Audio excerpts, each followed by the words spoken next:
sacred space. My name is Lauren Victoria. I am a therapist and energy worker. Today, I want to talk to you guys about dream interpretation. I don't know about y'all, but I have some pretty wild dreams, and I had one about a week or two ago that just had so many messages in it that I had to come and share with you guys because I need to know, am I the only person? Is this only happening to me? So let me set the stage. I'm in like this corporate-esque high-end building. It's a type of building that has like pretty big elevator foyers, right? There is an open elevator. The elevator has a bag of my clothes in it, like a hamper full of clothes. I don't know if they're clean or not, but they're on the elevator. Let's not read too deep into it. I had no desire to get on the elevator. I knew the elevator wasn't moving. So, you know, I was just, I guess, vibing out in that foyer. Eventually, a man comes in from a door on my left, and he's wearing a pink hoodie, like I guess some big jeans, and he has a stocking like pulled over his face, but it's a fishnet stocking. Right? Okay, he's wearing a fishnet stocking over his head. So he comes in and he immediately starts saying, I'm here to loot the place. I'm here to rob this place. Like, I'm taking everything. He's looking me dead in my eyes, and I'm just looking at him, like, trying to take in, what is this? What is this get up? So he gets closer and closer to me, and eventually he's in my face, right? Still making these threats. And mind you, this whole time I've been silent, and then gets on the elevator with my clothes. And for some reason, now that he was standing next to my clothes, something shifts in my mind and I go into panic mode. So now I'm pleading with him. Oh God, please don't steal my clothes. I know you're here to loot, but like, can you please save a little bit of them and send them back up on the elevator? So the doors are actually closing as I'm begging him, and he's like, Oh no, I'm gonna steal your clothes. I'm gonna take your clothes, and you lucky because I usually beat the shit out of people too. Why do you say that? Right? Why do you say that? So as the doors start closing, I said, okay, I should go because I might not be safe if he comes back up here. So I start walking, and I hear the elevator doors ding, and he immediately starts to follow me. In this whole chase scene, right, I never actually start running. I'm walking, it's like a Freddy chase, right? Like, I'm walking swiftly, he's walking swiftly. He is just taunting me the whole way. You know I'm faster than you. You know I'm stronger than you. I know this building better than you. At one point, I keep mace on my keys in real life. You got the right one if you try me. And I remember looking for my mace on my keychain and it wasn't there. That was when the panic stepped up even a little bit more. I was like, oh my God, he's going to catch me. He's probably going to kill me.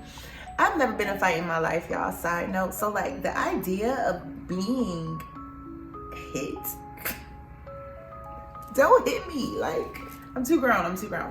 Anyway, so I'm walking through the building and I get to like a door where there are windows to the garage so I can see the actual cars, and I notice that there's an ambulance passing by. So I'm like, okay, I'm going to focus on just running to that ambulance. And I just book it. I run, and I remember the ambulance was still moving, and I was like, oh my God, like, how am I gonna catch it? I don't know, but I just put my head down and ran. So I made it to the car. I remember swinging open the passenger side door. Thank God it was unlocked. I don't know if it's really like that in real life, but I made it to safety.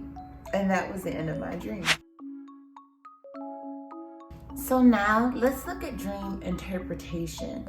How do we start to understand what our dreams mean? And specifically, how did I start to understand what my dream meant?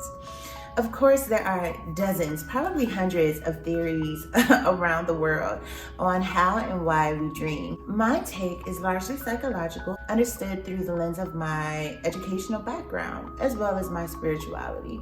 So essentially, when I'm interpreting my dreams, I'm looking for latent and manifest content.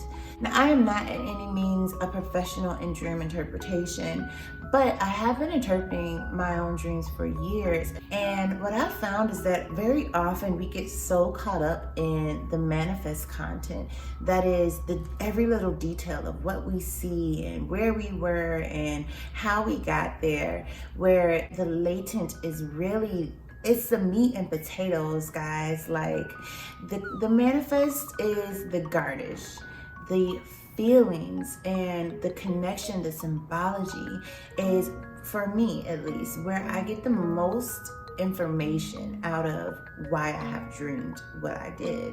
And of course, you can always do your own research, whether it be on Google, dream forums, YouTube, buy the books, but there are plenty of resources out there that can help you understand even the latent content underneath certain animals that come up in your dreams, certain places that you are, or even actions that you're taking. So I highly recommend that you look for those resources. And if nothing else, y'all, nothing else, start a dream journal.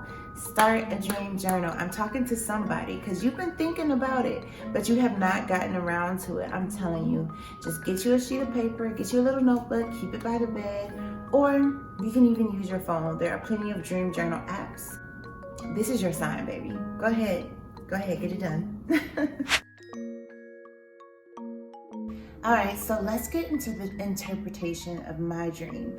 I had 4 major manifest themes: the man himself, the elevator, and my things on the elevator, the chase, and the ambulance. And for me, the latent content underneath that was anxiety and fear as the man, my safety and socioeconomic status as the elevator, my concentration, right? My ability to focus on what matters in the chase, and my pursuit of safety with the ambulance. So some really important themes here that I think that the collective can benefit from is that I did not give that man, right, my anxiety, I did not give it power until I started feeding into him, right? The minute that he got on the elevator with my material possessions, signs of my wealth, right? My position in society. That's when I started panicking and started begging and pleading. Essentially, him saying at that point, "Oh, I'm going to steal your things and and whoop your ass." That is just the power, right?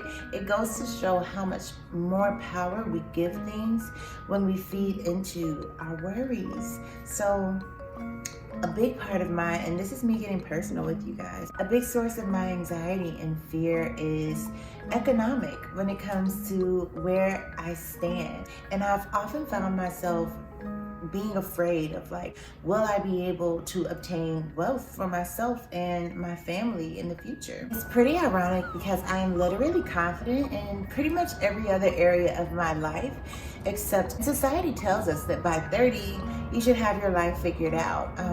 So sometimes I fall and I falter there. And as soon as I stumble and give that my energy, give that fear my energy, boom, it starts to chase me. And like I mentioned, the chase itself for me was a representation of my ability to focus. So I think something that was really important for me was that I recognized no matter how quickly or slowly I moved, the guy who was chasing me, right, my fear and anxiety never moved faster than me. So I was steps ahead because I started moving before the elevator doors closed. Shout out to this sharp brain of mine, right? But it never had the ability to move faster than me. I think that is such a beautiful reminder that, like, we are so empowered to make our reality through our perspective. And that definitely includes our thoughts. Like, if we can just focus, right? Understanding that our thoughts are not reality, and that just because something negative comes across your mind doesn't mean that that is now what is, right? You don't have to embody those thoughts and those feelings, you can refocus onto something else. They only have as much power as you give them. So then you combine that with the ambulance, which for me represented my safety. So I run, right? I see this ambulance and I automatically click. When we are 3 years old, we learn 911, ambulance, police cars, firemen, those things equal safety. So while I was able to take my mind off of the chase, off of the anxiety, off of the worry, and just put my mind onto getting to my goal, I forgot, let me tell you, I forgot all about my clothes on that elevator. I forgot all about that man. I never looked back. I don't remember hearing him anymore. I just shifted my focus, shifted my perception and reality onto what mattered. And that goes to show for me the importance of just manifesting, right? Manifesting what you want. Another little hidden gem in there is resilience. I told you guys, remember, I was looking for my mace because I was like, I'm gonna fight this guy, right? I'm gonna mace him. So you may have certain plans to conquer your fears, to conquer your anxieties, and they may not work, right? They may fall through. The goal is not then to just succumb to failure. It's to keep moving. We have to flow and be adaptable like water, right? We need to be open to the way that the universe is going to bless us with what we need to get to that space of safety. So you guys, I hope that this was helpful to somebody. I hope that you can relate. Like, please let me know if you notice any particular themes, emotions, latent or manifest content in your dreams. Let's talk about them in the comments. Again, my name is Lauren Victoria. You can find me at The Highest Priestess on all social media platforms. I make mental health, spirituality, and wellness content here on this YouTube channel, and all of my links can be found in the description box below. Please subscribe for more, and I'll see you next time. Have a good one.